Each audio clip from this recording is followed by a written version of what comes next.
দেশের 16টি অঞ্চলে ঘন্টায় সর্বোচ্চ 60 কিলোমিটার বেগে ঝড়ের পূর্বাভাস দিয়েছে আবহাওয়া অধিদপ্তর।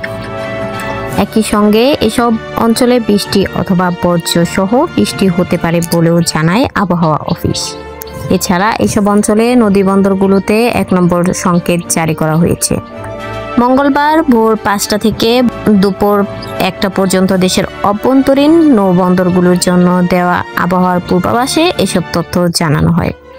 পূর্বাভাসে বলা হয়, রাজশাহী, পাবনা, বগুড়া, টাঙ্গাইল, ময়মনসিংহ, ঢাকা, ফরিদপুর, কুষ্টিয়া, যশোর, খুলনা, বরিশাল, পটুয়াখালী, কুমিল্লা, নোয়াখালী, চট্টগ্রাম ও কক্সবাজার অঞ্চলগুলোর উপর দিয়ে পশ্চিম ও উত্তর পশ্চিম দিক থেকে ঘন্টায় 45 থেকে 60 কিলোমিটার বেগে অস্থায়ীভাবে দমকা বা জোড়ো হাওয়া বয়ে যেতে পারে। একই সঙ্গে এসব অঞ্চলে বৃষ্টি অথবা বজ্রসহ বৃষ্টি হতে পারে। এসব এলাকার নদীবন্দরগুলোকে 1 নম্বর সতর্ক সংকেত দেখাতে বলা হয়েছে।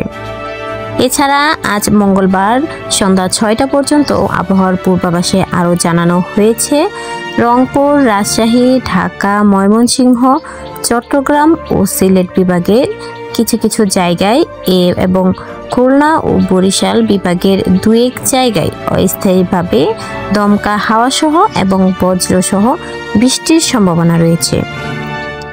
তাপমাত্রার ক্ষেত্রে সারা দেশে দিনের তাপমাত্রা প্রায় অপরিবর্তিত থাকতে পারে এবং রাতের তাপমাত্রা সামান্য হ্রাস পেতে পারে। ঢাকার দক্ষিণ ও পূর্ব দিক থেকে ঘন্টায় 10 থেকে 15 কিলোমিটার বেগে বাতাস প্রবাহিত হতে পারে।